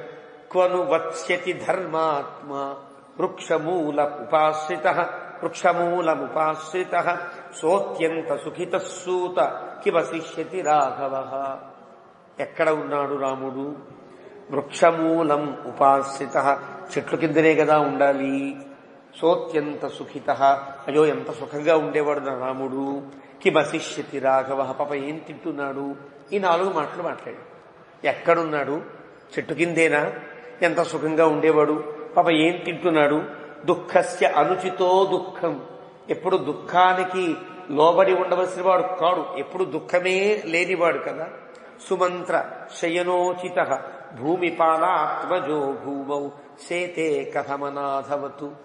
ఎప్పుడు పడుకున్నా హంసతూలిక మీద పడుకునే రాముడు కదా, ఎలా పడుకుంటాడు పాపం నేల మీద అని ఈ తండ్రిగా అతనికి ఉండే బాధనతో మాట్లాడడం ప్రారంభించాడు. ఎం యాంతం అనుయాంతి స్మ పదాతిరథ కుంజరా సవత్స్యతి కథం రామో విజనం వనమాశ్రిత. రాముడితో ఎవరెవరు వెళ్ళారు? ఎం ఎం యాంతం. రాముడితో వెళ్ళేటప్పుడు ఎవరెవరు ఇంకా అనుసరించారు? పదాతులై రథముల మీద గుర్రాల మీద ఎవరన్నా వెళ్ళారా? రాముడితో ఉన్నారా వాళ్ళంతా కూడా అంటూ తాను మామూలుగా విజనం వనమాశ్రిత అరణ్యంలోకి వెళ్ళాడా? ఏ జనము సంచారము లేని దండకారణ్యంలోకి చేరుకున్నాడా రాముడు అంటూ దశరథుడు మాట్లాడాడు. వ్యాళై మృగై ఆచరితం కృష్ణ సర్ప నిషేవితం కథం కుమారౌ వైదేహ్య సార్ధం వనముపస్థితౌ. వ్యాళై పాములు, వ్యాళై అంటే బదవెక్కిన ఏనుగులు, వ్యాళై సింహములు, వ్యాళై శార్దూలములు, అన్నిటికీ వ్యాళములనే పేరు విశ్వనిఘంటువులు. ఇది తమాషా. ఇంతకు ముందు చిత్రకూట పర్వతం దగ్గర చక్కగా మయూరాలు ఉంటాయి, వానరాలు ఉంటాయి, ఏనుగులు ఉంటాయి తప్ప క్రూర జంతువులు ఉండవు అని చెప్పాడు భరద్వాజు. కానీ వాల్మీకి రాస్తూ మనకి గత సర్గలో వ్యాళ మృగై అని రాస్తారు. అక్కడ మరి వ్యాళములు లేవని తాను చెప్పితే వ్యాళాలు ఎందుకున్నాయి అంటే వ్యాఖ్యాతలు చెప్తారు అక్కడ వ్యాళము అంటే మత్తేభములు అర్థము.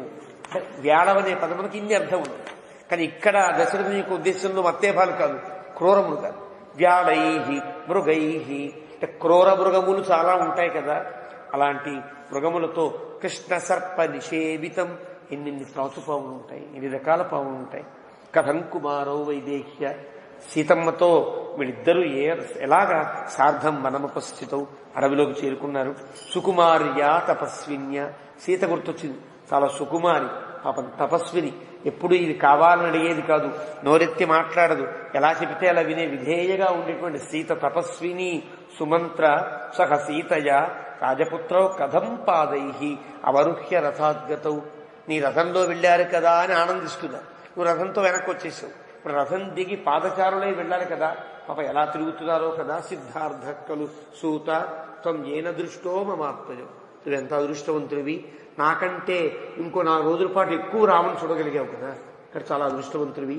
వనాంతం ప్రవిశంతౌ తౌ అశ్వినావివ మందర. అశ్విని దేవతలు మందర పర్వతాన్ని చేరుకున్నట్లుగా వీడు అడవిలోకి వెళ్ళిపోయారా. కిమువాచ వచో రామ. నా కోసం ఏం చెప్పాడు రాముడు? ఇందాకనే చెప్పాడు పాపం. యథోక్తం ప్రత్యవేదయతు చెప్పేశాడు. దశరథునికి అవి ఏమీ ఎక్కలేదంటే వినే స్థితిలో తాను లేడు.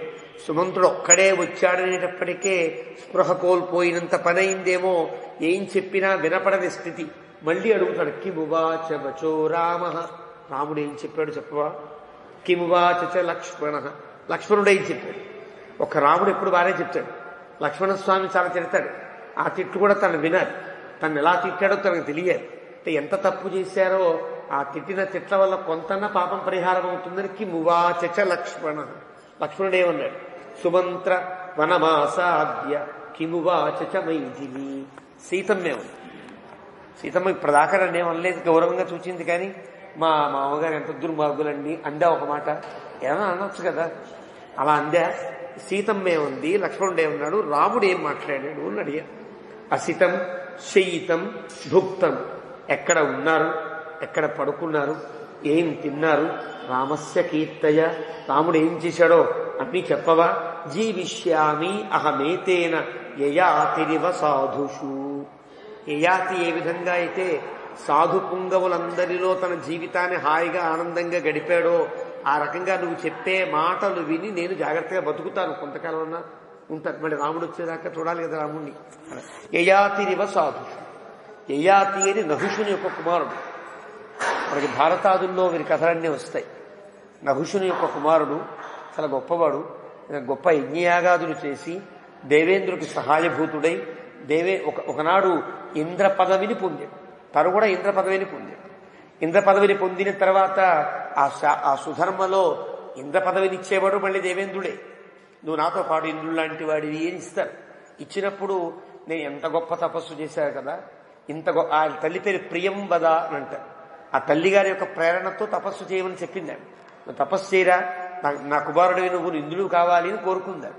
ఆ తల్లిగారి యొక్క కోరిక మేరకు చాలా తపస్సు చేశాడు, ఇంద్రుడు అయ్యాడు.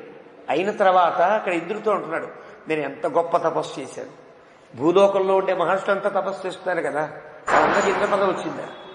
రాలా. అంటే వాళ్ళకంటే గొప్ప తపస్సు చేసిన వాడిని కదా అన్నాడు. ఇంద్రుడికి చాలా కోపం వచ్చింది.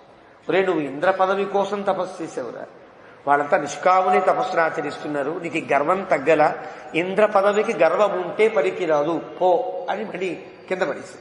ఆ పడినవాడు కొన్ని పర్వతాల మధ్యలో పడ్డాడు.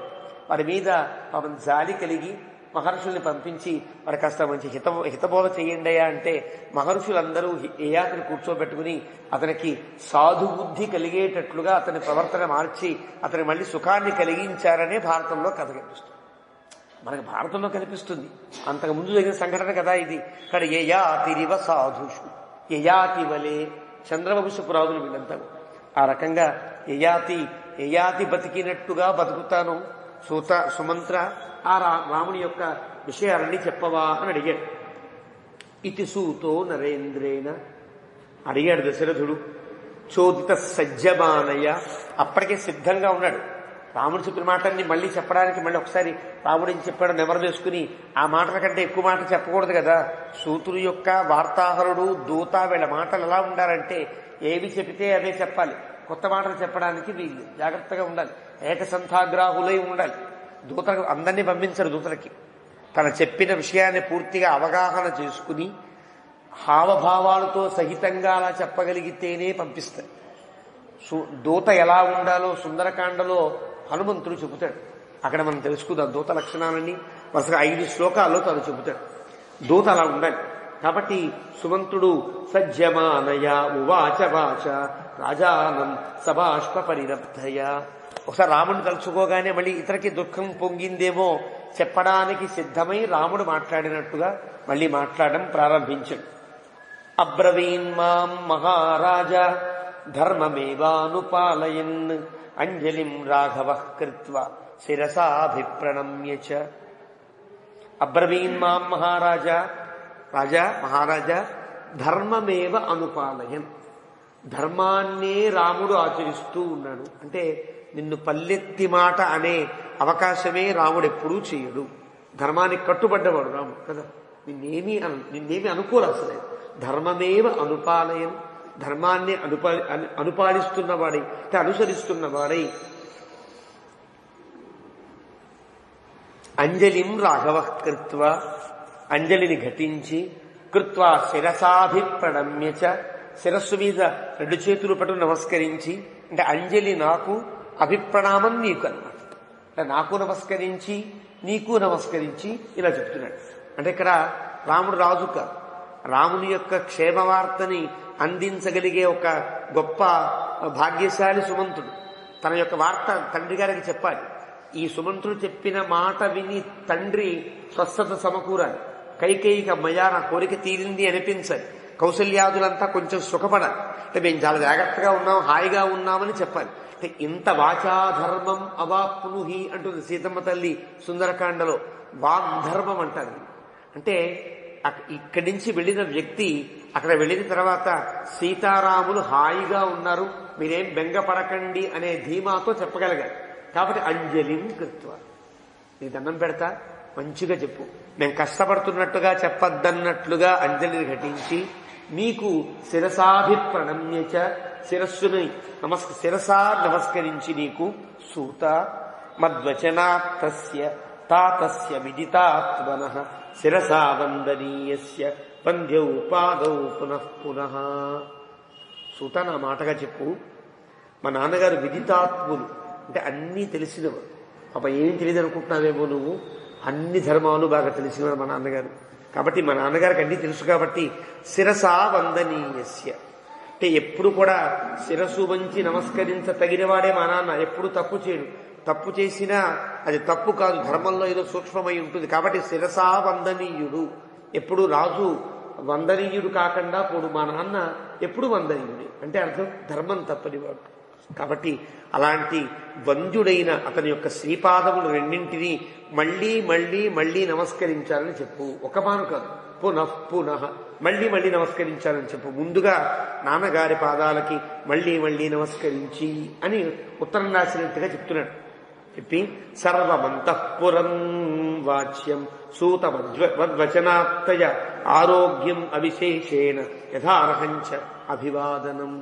అంతఃపురం మొత్తానికి కూడా ఆరోగ్యంగా ఉన్నారా అంటే అక్కడంతా కుశలమేనా, ఇక్కడంతా కుశలం, ఉభయ కుశలోపరి అంటే అదే పద్ధతిలో తండ్రి గారి పాదాలకు మళ్లీ మళ్లీ నమస్కరించి మీరంతా అక్కడ కుశలమే కదా, మేము ఇక్కడ కుశలము అని చెప్పాడు రాముడు.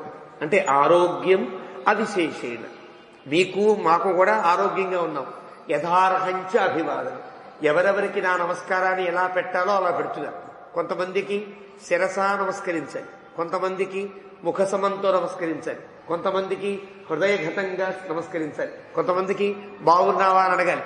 ఎవరెవరికి నా ప్రణామం ఎలా చేరాలో అలా చేరేటట్టుగా చెప్పు సూత అంటే అందరినీ అడిగినట్లు చెప్పు అంటాం కదా. అలా ఓ మాట మాట్లాడి మాతాచ ముందు మా అమ్మగారు మాతాచ మమ కౌసల్య కుశలంచ అభివాదనం, మా అమ్మగారిని ఆరోగ్యంగా ఉన్నావా అని అభివాదం, నా యొక్క నమస్కారం అక్కడ మళ్ళీ అందించు. అప్రమాదంచ వక్తవ్య, ఆ మాటలు జాగ్రత్తగా చెప్పు. అప్రమాదం, ఎప్పుడు ప్రమత్తతతో ఉండకమ్మా అని ఒక మాట మాట్లాడాడు. చాలా జాగ్రత్తగా ఉండాలమ్మా, నువ్వు జాగ్రత్తగా ప్రవర్తించాలి. కోపం కదా, తన కన్న కొడుకుని పంపించారని దశరథుని మీద కోపం రావచ్చు, కైకేయి మీద కోపం రావచ్చు, ప్రజల మీద ఏక్ష్యభావం కలగచ్చు. ఆవిడ ఏం చేస్తుందో తెలీదు. ఎలా మాట్లాడినా కౌశల్యకి వత్తాసు పలికేవారు కనుక ఎక్కువ మంది అయితే రాజ్యంలో ఒక ఉపద్రవం ఏర్పడుతుంది. కౌశల్యని మద్దతు ఇచ్చి కౌశల్యని నిలబెట్టేవాడు తయారవుతాడు. దానివల్ల ఉపప్లవం ఏర్పడుతుంది. కాబట్టి అప్రమాదం, చాలా జాగ్రత్తగా ఉండాలని చెప్పు అమ్మతో. బ్రూయాశ్చ ఏనాం ఇదం వచః, నేను చెప్పానని ఈ మాటలు చెప్పు. ధర్మనిత్య యథాకాలం అగ్నియగార పరాభవ, మన నిత్యము నువ్వు ఎలాగైతే ధర్మంగా శుభ్రంగా తలస్నానం చేసి నిత్యము దేవతార్థం చేసుకుంటావో, తిరువారాధన మానకుండా ఉంటావో, అదే విధంగా తిరువారాధన చేసుకో. అదే విధంగా అగ్నిహోత్రాన్ని వేల్చు. అదే విధంగా నీ పండితులను సత్కరిస్తూ ఉండు. దేవి దేవస్య పాదౌచ దేవవత్ పరిపాలయ. ఇప్పటిదాకా నీకు దశరథుని యొక్క సేవ చేసుకునేటువంటి అవకాశం నీకు లభించాల. కారణం ఆయన ఎప్పుడు కైకేయి దగ్గరే ఉండేవాడు. ఇంకా కైకేయి దగ్గర వెళ్ళకపోవచ్చు, ఏమో చెప్పలేవు. నీ దగ్గరే ఉన్నాడని తెలుసున్నాం, నీ దగ్గరే ఉంటాడు. కాబట్టి నీవు ఇప్పటిదాకా నీ యొక్క ఆరాధన ఎవరికి చేసావు? దేవుడికి చేసేదాన్ని. ఎప్పుడు నీ ఆలయంలో జనార్దనమూర్తి ఉంది కదా, వాల్మీకి చెప్పాడు. కౌశల్య యొక్క అంతఃపురంలో శ్రీ మహావిష్ణువు యొక్క విగ్రహం ఉన్నది అని అయోధ్యాకాండ ప్రారంభంలో చెప్పాడు.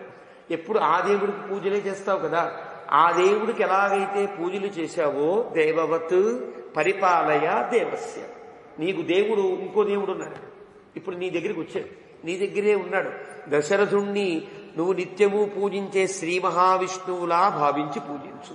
ఇది రాముని చెప్పినటువంటి ఒక వార్త. చెప్పి దేవవత్ పరిపాలయ అభిమానంచ మానంచ త్యక్త్వా వర్తస్వ మాతుషు. ఇది చాలా పెద్ద మాట. అభిమానాన్ని విడిచిపెట్టి, మానమును విడిచిపెట్టి, త్యక్త్వా వర్తస్వ మాతుషు. వ్యాఖ్యాతలు చెబుతారు అభిమానం అంటే గర్వము అని అర్థం. సాధారణంగా అభిమానం అంటే గర్వానికి పేరు. మానం అంటే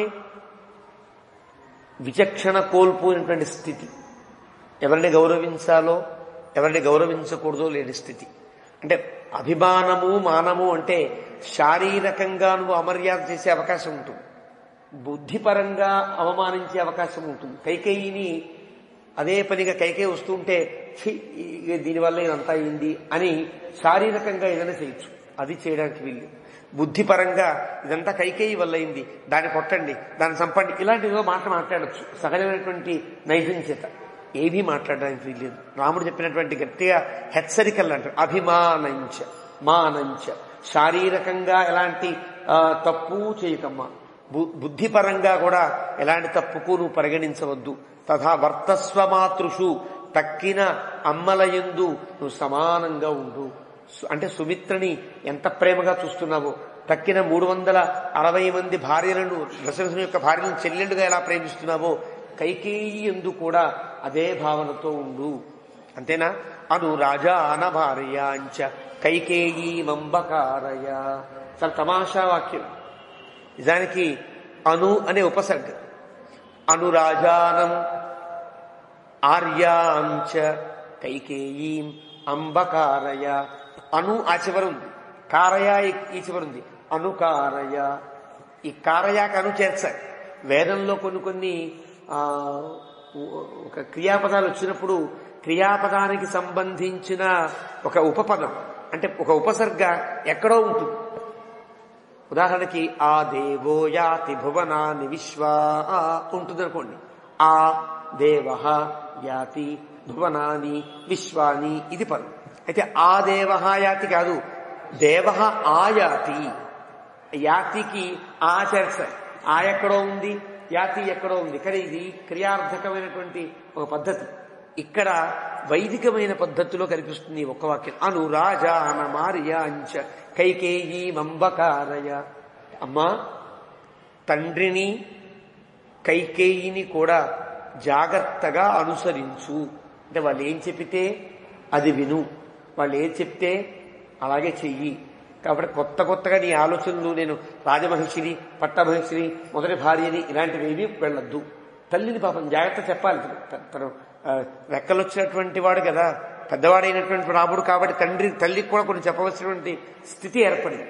అంటే ఇలాంటి మానసిక ఒత్తిడికి గురైనటువంటి సమయంలో తల్లి ఎలా ప్రవర్తిస్తుందో తెలియదని, తల్లికి ఇప్పటిదాకా ఉండే మంచి పేరు పోయి ఎక్కడ చెడ్డ పేరు వస్తుందో అనే ఉద్దేశంలో జాగ్రత్తగా ఉండమ్మా అని ఒక అర్థం. ఇక్కడ రాజానం ఆర్యాంచ కైకేయీం అంబ అనురాజానం కైకేయీం కారయ. కైకేయి పాపం చాలా నా కోసం ఈ వరాలు కోరింది. నేను అడవికి వెళ్లాలని, వారి అబ్బాయికి రాజ్యం రావాలని కోరింది. అందరికీ అడవి కోపం ఉంటుంది కదా, అందరూ ఆవిడ తిడతారు. కానీ అమ్మా, నువ్వు అనురాజానం కైకేయీం కారయ. మళ్ళీ రాజుగారికి, తండ్రి గారికి కైకేయి మీద కోపం రావచ్చు. కైకేయి మీద కోపం లేకుండా ఉండేటట్టు కూడా నువ్వే ప్రవర్తించమ్మా అంటాడు రాముడు.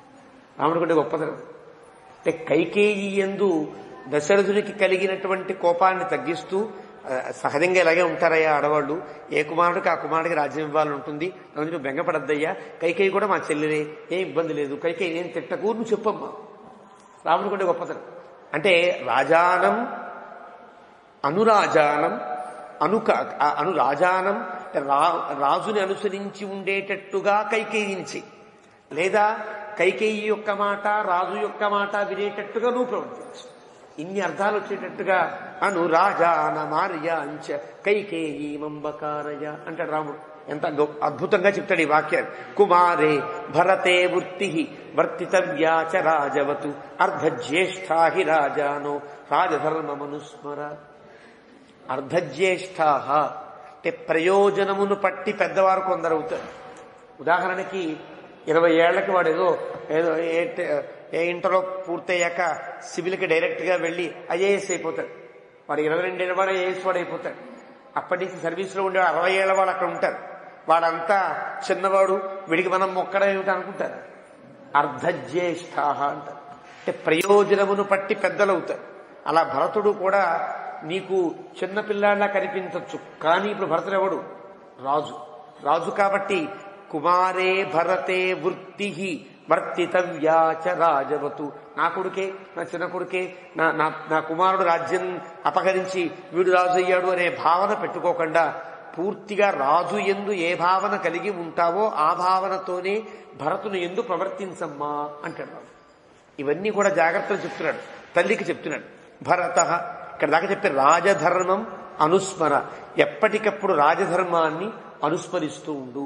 భరతుడు రాజు కాబట్టి రాజుకి ఏ గౌరవం ఇవ్వాలో అలాగే గౌరవం, అంతే తప్ప వేరే రకంగా మాట్లాడడానికి అవకాశం లేదు. ఈనాటి నుండి నువ్వు జాగ్రత్తగా ఉండాలి అని చెప్పి భరత, ఇంకా కౌసల్య పక్కన పెట్టి భరత కుశలం వాచ్య వాచ్యో మద్వచనేనచ. భరతుడిని అడిగానని చెప్పి నా యొక్క మాటగా ఈ మాట చెప్పు. సర్వాస్వేవ యథా న్యాయం వృత్తిం వర్తస్వ మాతుషు. భరత, నీ తల్లి యందు ఎలాంటి సేవాభావంతో ఉంటావో అందరి తల్లుల యందు కూడా అలాంటి సమభావనతోనే ఉండవలసినది నా మాటగా భరతునికి చెప్పు. వక్తవ్యశ్చ మహాబాహు ఇక్ష్వాకుకుల నందన పితరం యవ్వరాజ్యస్థో రాజ్యస్థమనుపాలయ. చాలా జాగ్రత్తగా రాజ్యాన్ని, నువ్వు రాజువు కదా, రాజ్యాన్ని జాగ్రత్తగా అదుపాలించు. అతిక్రాంత వయాహ రాజా, రాజుగారికి చాలా వయసు అయిపోయిందయ్యా, కాబట్టి బాస్మైనం వ్యవరోరుథ, ఏమాత్రం ఆయన్ని నిర్బంధించే ప్రయత్నం కానీ ఆయన మాటకు అడ్డు చెప్పే ప్రయత్నం కానీ చెయ్యవద్దు, జాగ్రత్తగా ఉండు. కుమార రాజ్యే జీవత్వం తస్య ఏవ ఆజ్ఞా ప్రవర్తనాతు, నువ్వే రాజు అయిపోయావనుకోకు అంటాడు రాముడు. భరతుడికి కూడా సొంత తమ్ముడే కదా, ఆ తమ్ముడిలా చెప్తున్నాడు, నువ్వు రాజువు కావు, నాన్నగారు ఇంకా ఉన్నారు, నాన్నగారు రాజు, నువ్వు యువరాజుగానే ప్రవర్తించు. అంటే రాజుగారికి ఏ మర్యాదకి ఏమాత్రం భంగం కలగని రీతిలో తండ్రి గారిని చాలా జాగ్రత్తగా చూసుకోవాలి. నేనే రాజుని, నీ పక్కన పెట్టేయండి అంటే నువ్వే శాసనాలు చేయడం కాదు, తండ్రి గారిని అనువర్తించి ఉండాలి అని భరతునికి కూడా ఆ రకమైనటువంటి జాగ్రత్తలు చెప్తున్నాడు రాముడు. అబ్రవీచ్చ మాం భూయ అబ్రవీచ్చాపి మాం భూయో భృశమశ్రూణి వర్తయన్ మాతేవ మమ మాతాతే ద్రష్టవ్యా పుత్రగర్ధిని. ఒక్కసారి మళ్ళీ భరతుడితో చెప్పే మాటలు మాట్లాడుతూ కళ్ళ నిండా నీళ్లు గుప్పితే రాముడిలా మాట్లాడుతున్నాడయ్యా, మాతేవ మమ మాతాతే ద్రష్టవ్యా పుత్రగర్ధిని. ఒక్క సంతానం, నేను ఒక్కడిని, నన్ను కోల్పోయింది కదా, పుత్రగర్ధిని అయింది. అంటే పుత్రుడి చేత బాధను పొందే ఆవిడయింది కాబట్టి మా అమ్మగా జాగ్రత్తగా చూసుకోవా భరత అని మళ్ళీ ఇప్పటిదాకా హితాన్ని చెప్పిన రాముడు బతిమిలాడుకుంటున్నట్టుగా మమ మాత, నా తల్లిని కూడా జాగ్రత్తగా చూసుకో అని చెప్పాడు. చెప్పి ఇచ్చేవం మాం మహారాజా బ్రువన్నేవ మహాయశాః, ఇలా మాట్లాడుతూనే రామో రాజీవతామ్రాక్షో ధృశమశ్రూని అవర్తయతు. రెండు కూడా విరుద్ధములైన పదము. రామో రాజీవతామ్రాక్ష, రాజీవతామ్రాక్ష నిష్కల్మషములైనటువంటి తామర పువ్వుల రేకుల వంటి కన్నులు కలిగిన వాడు అని అర్థం రాజీవతామ్రాక్ష. ఇక్కడ భృశం అశ్రూని భృశమశ్రూని అవర్తయతు, కళ్ళ నిండా నీళ్లు కారాయి అంటే మనస్సులో బాధ ఉండి తనకేదో కలిగిందని కాకుండా ఈ మాటలు చెప్పేటప్పుడు కలిగేటువంటి భావం వల్ల ఏర్పడ్డ కంటి నీరే తప్ప ఏదో మనసులో భావం లేదు అని చెప్పడం కోసం అలా వర్తించారంటారు. రాజీవతామ్రాక్షుడై ఎక్కువ బాధపడ్డాడు అంటే కళ్ళల్లో నైర్మల్యం తగ్గల, కానీ కంటి నీరు కాలి అంటే అర్థం చెబుతున్నప్పుడు కలిగే భావావేశం తప్ప మనసులో ఏ రకమైన భావం లేదన్నమాట అని ఈ పదం వల్ల మనం గుర్తించవలసి ఉంటుంది. లక్ష్మణస్తు అడిగావు కదా, లక్ష్మణుడు ఏం మాట్లాడాడు అడిగాడు కదా దశరథుడు.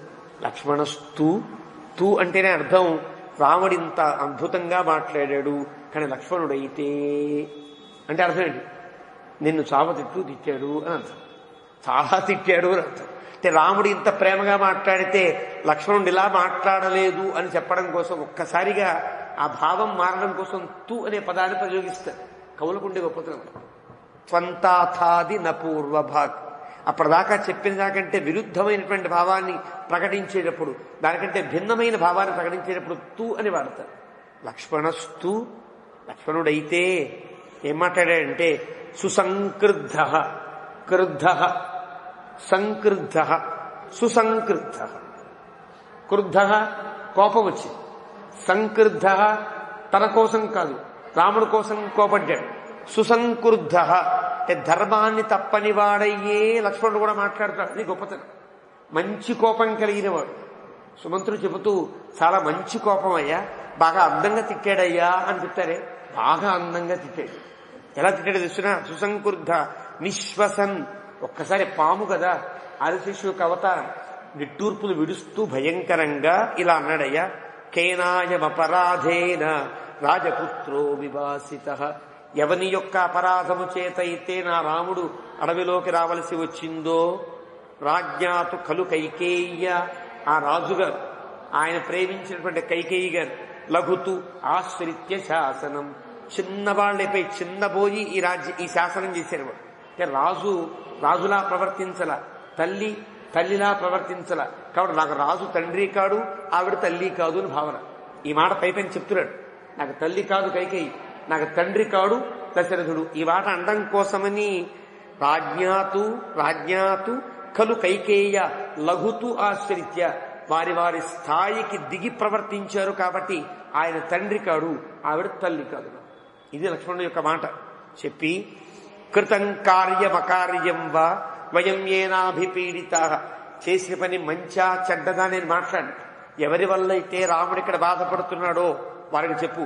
ఇది ప్రవ్రాజితో రామ, ఎవరి చేత అయితే ఎవరి వల్ల అయితే రాముడు అడవిలోకి రావలసి వచ్చిందో, లోభకారిణ కారితం, చిన్న లోభానికి గురి అయ్యి రాముడిని అడవిలోకి పంపించారో, వరదాన నిమిత్తం వా, అది వరం కావచ్చు, శాపం కావచ్చు, ఏదైనా కావచ్చు, అది వరదాన నిమిత్తం అనుకోవచ్చు. నాకు ధర్మాలు అక్కర్లా, అది వరదానం కోసం పంపించారా, లోభంతో పంపించారా, సర్వదా దుష్కృతం కృతం, చేసిన పని మాత్రం దుర్మార్గమైన పని. అది ధర్మమా? రాముడు చెప్పాడు కదా ధర్మం అని, కానీ ఇంకా లక్ష్మణస్వామిలో ధర్మం అనే అభిప్రాయమే లేదు. అది దుర్మార్గమైన పని. అది వరం వల్ల ఇచ్చారు, ఏదో దశరథుడికి అవకాశం ఉంది, కైకేయి అడిగేటువంటి హక్కు ఉంది, కాబట్టి ధర్మమే అనడానికి వీరు నాకైతే దుష్కృతం కృతం, అది దుర్మార్గమే చేశారు మీరంతా కలిసి. ఇదంతావతు యథాకామం ఈశ్వరస్య కృతే కృతం, ఇదంతావతు యథాకామం ఈశ్వరస్య కృతే కృతం. రాముడు లక్ష్మణస్వామికి అయోధ్యాకాండలో బయలుదేరినప్పుడు ఉండే సంఘటనలన్నీ మళ్ళీ ఒక్కసారి కళ్ళ ముందు పిక్చర్ ఒక సినిమా కనిపించినట్టుగా కనిపించింది. అప్పుడు రాముడు ఏం చెప్పాడు? ధర్మం కాదు నాయన, తండ్రి ఎక్కడ నిమిత్త మాత్రుడు, ఇదంతా నన్ను దైవస్య కర్మకృతు, ఇదంతా దైవం చేసింది రాముడు చెప్పాడు కదా, అది దేవుడి పనే కావచ్చు. ఈశ్వరస్య కృతం కృతం, తండ్రి చేశాడా, తల్లి చేసిందా, దేవుడు చేశాడా, నాకు ఇదంతా అనవసరం. రామస్యతు పరిత్యాగే, రాముణ్ణి అడవికి పంపించడంలో నహేతుముపలక్షయే, తీర్మానం మాట. అస్సలు కారణం నాకేది గోచరించట్లా, అన్ని తప్పులే. దేవుడు చేసినా తప్పే, తండ్రి చేసినా తప్పే, తల్లి చేసినా తప్పే, అందరూ తప్పు చేశారు. ఇదంతా నా హేతు ఉపలక్షయే, ఎక్కడ కూడా నాకు హేతు అనేదే కనిపించట్లా. అసమీక్ష్య, మీరు బాగా ధర్మాధర్మ విచక్షణ లేకుండా ప్రవర్తించారు. సమారబ్ధం, పెద్ద ఉపద్రవానికి ప్రారంభించారు. విరుద్ధం బుద్ధిలాఘవాత్, మీకుండే బుద్ధులన్నీ నశించిపోయాయి, కాబట్టి ఇంత దుర్మార్గం పనిచేశారు. అంటే ఎంత తిట్టాలో అంతా తిరుగుతున్నాడు. అక్కడ ఉండేటువంటి కోపం అంతా వచ్చింది మళ్ళీ. జనయిష్యతి సంక్రోశం రాఘవస్య వివాసన, ఎంత ఏడుపులకు కారణమయ్యారు మీరు, జాగ్రత్తగా పెట్టుకోండి. రాఘవస్య వివాసనం, కాబట్టి రాముడి యొక్క అడవికి వచ్చుట అనేది ఎంత ఉపద్రవమో మీకు ఎప్పటికైనా అర్థమైందా లేదా అని లక్ష్మణస్వామి సూటిగా అడిగి, కాబట్టి అహం తావన్ మహారాజే పితృత్వన్నోపలక్షయే, కాబట్టి తీర్మానం మాట, ఇంకా నాకు దశరథుడు తండ్రి కాడు తీర్మానం చేసి. ఎందువల్ల? ఇవన్నీ జరిగాయి కాబట్టి. అంటే ఎక్కడైతే తాను తండ్రిగా ప్రవర్తించాలో తండ్రిగా ప్రవర్తించాల, రాజుగా ప్రవర్తించాలో రాజుగా ప్రవర్తించాల, బుద్ధి కలిగిన వాడిగా ప్రవర్తించాలో అక్కడ బుద్ధి లేకుండా ప్రవర్తించాడు.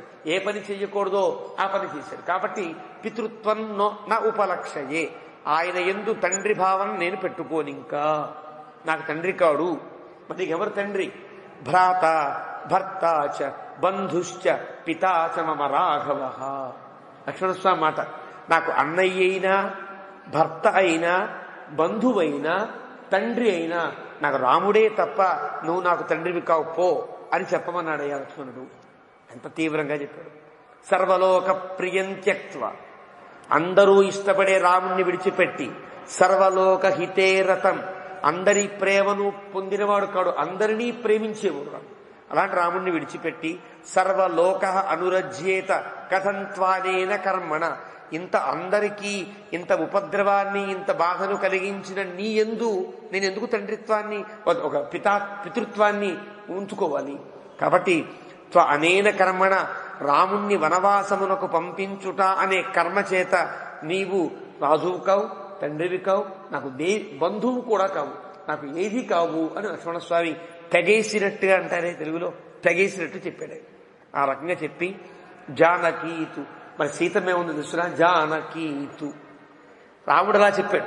మృదువుగా చాలా అందంగా పెద్ద కుమారుడు ఎలా చెప్పాలో అలా చెప్పాడు. లక్ష్మణస్వామి ఎలా ఊహిస్తామో అలాగే చెప్పాడు. జానకీతు, జానకి ఏం చెప్పిందో తెలుసునా? నిశ్వసంతి తపస్విని, తలకాయ ఉంచుకుని నిట్టూర్పులు విడుస్తూ దీనంగా తపస్విని తేన దుఃఖేన రుదతి నైవ మాం కించిదబ్రవీతమా. నీ వార్త ఏదన్నా ఉందా అంటే మనం తల ఉంచుకుని కొంచెం బాధపడుతూ తలకాయ ఉంటుంది. నేనేం మాట్లాడలేదు. నైవ మాం కించిదబ్రవీతు, ఏమీ మాట్లాడలేదు. ఉద్విక్షమాణా భర్తారం, మాట్లాడేటప్పుడు నేను అడిగితే భర్తకేసి చూసింది. ముఖేన పరిశుష్యత, ముఖమంతా పాలిపోయింది కదా. అలాంటి స్థితిలో సీతమ్మను చూచా. ముమోచ సహసా బాష్పం మాం ప్రయాంతముదీక్ష్యస, నేను వెళ్లేంత వరకు నన్ను అట్లాగే చూస్తూ అంతే, నాతో ఏం మాట్లాడలా. నేను మళ్ళీ వెనక్కి తిరిగి వచ్చేంత వరకు కూడా, వాళ్ళ ముందుకు వెళ్లేంత వరకు నేను ఎంతసేపు అయితే ఉన్నానో అంతసేపు అలా దీనంగా చూస్తూనే ఉంది.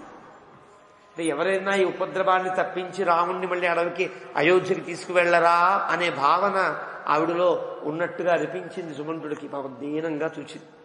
తథైవ రామ అశ్రుముఖ కృతాంజలి స్థిత అభవతు లక్ష్మణ బాహుపాలిత. రాముడు ఎలా ఉన్నాడు తెలుసునా? నేను బయలుదేరే ముందు అశ్రుముఖ, బాధపడుతూ కన్నీరు కాలుస్తూ ఉన్నాడు. కృతాంజలి, నమస్కరిస్తూనే ఉన్నాడు. స్థిత అభవతు, నిలబడినవాడయ్యాడు. ఎలా తెలుసునా? లక్ష్మణ బాహుపాలిత, లక్ష్మణస్వామిది ఆసరా వేసి నిలబడ్డాడు తప్ప లక్ష్మణుడు లేకపోతే కింద పడిపోయాడు. లక్ష్మణుడు పట్టుకున్నాడు రాముణ్ణి. అలాగా లక్ష్మణ బాహుపాలిత, లక్ష్మణస్వామిని ఆసరాగా బాహువుని ఆశ్రయించి రాముడు బాధపడుతూ నమస్కరిస్తూ ఉన్నాడు. తథైవ సీత, సీత కూడా అదే విధంగా రాముని మీద తను ఆసరా పడి తను నుంచోలేకపోతుంది, ఉండలేకపోతుంది. అలాంటి స్థితిలో రాముణ్ణి ఆసరా చేసుకుని రుదతి తపస్విని, బాధపడుతోందయ్యా. నిరీక్షతే రాజరథం తథైవ మాం. ఇక్కడ తమాషాగా చెప్తారు. మామూలుగా అయితే నన్ను రథాన్ని చూచింది అని అర్థం, కానీ అలా కలుతా. రాజరథం యథా పశ్యతి మామపి తథా పశ్యతి. అంటే చక్రరథాన్ని చూచినట్టుగా నన్ను చూచింది తప్ప నన్ను ప్రత్యేకంగా ఏం చూడాల అంటే అర్థం, నాకు చెప్పినా ఏ పని కాదు, నా వల్ల ఏ ఉపకారము లేదన్నట్టుగా చూసింది. ఒక చక్రరథం గోడను చూస్తే నీతో మాట్లాడినా ఒకటే, ఈ గోడతో మాట్లాడినా ఒకటే అంటాం కదా. అలాగా రాజరథం తథైవ మాం, ఆవిడలో రాజరథం కాపాడుతుంది అని నా అభిప్రాయం ఉంటుంది, ఉండదు. అలాగే సుమంతుడు చూచినా వీళ్ళ వల్ల ఎవరి వల్ల కాదన్నట్లుగా నిర్లిప్తంగా చూచింది. తథైవ నిరీక్షతే రాజరథం తథైవ మాం. ఆ రకంగా సీతమ్మ చూపులు ఇప్పటికీ నాకు గుర్తున్నాయి అన్నట్లుగా చెప్పాడు. సీతమ్మ అలాగే చూస్తోందయ్యా వెళ్లే ముందు. అలా ఉన్నాడు రాముడు, అట్లా ఉన్నాడు లక్ష్మణుడు, అలా ఉన్నాడు సీతమ్మ అలా ఉంది అంటూ సుమంతుడు 58వ సర్గలో అక్కడ ఉండేటువంటి తాను బయలుదేరి వచ్చే ముందు సీతారామ లక్ష్మణుల యొక్క స్థితిని తాను ఇలాగా ప్రవచించాడు, నివేదించాడు అని వాల్మీకి 58వ సర్గను ముగించాడు. ఏవమే తత్పురావృత్తం ఆఖ్యానం భద్రమస్తువః ప్రవ్యాహరత విశ్రబ్ధం బలం విష్ణో ప్రవర్ధతాం లాభస్తేషాం జయస్తేషాం కుతస్తేషాం పరాభవః ఏషామిందీవరస్యామో హృదయస్థో జనార్దనః కాలే వర్షతు పర్జన్యః పృథివీ సస్యశాలినీ దేశోయం క్షోభరహితః బ్రాహ్మణాః సంతు నిర్భయాః కావేరీ వర్ధతాం కాలే కాలే వర్షతు వాసవః శ్రీరంగనాథో జయతు శ్రీరంగశ్రీశ్చ వర్ధతాం.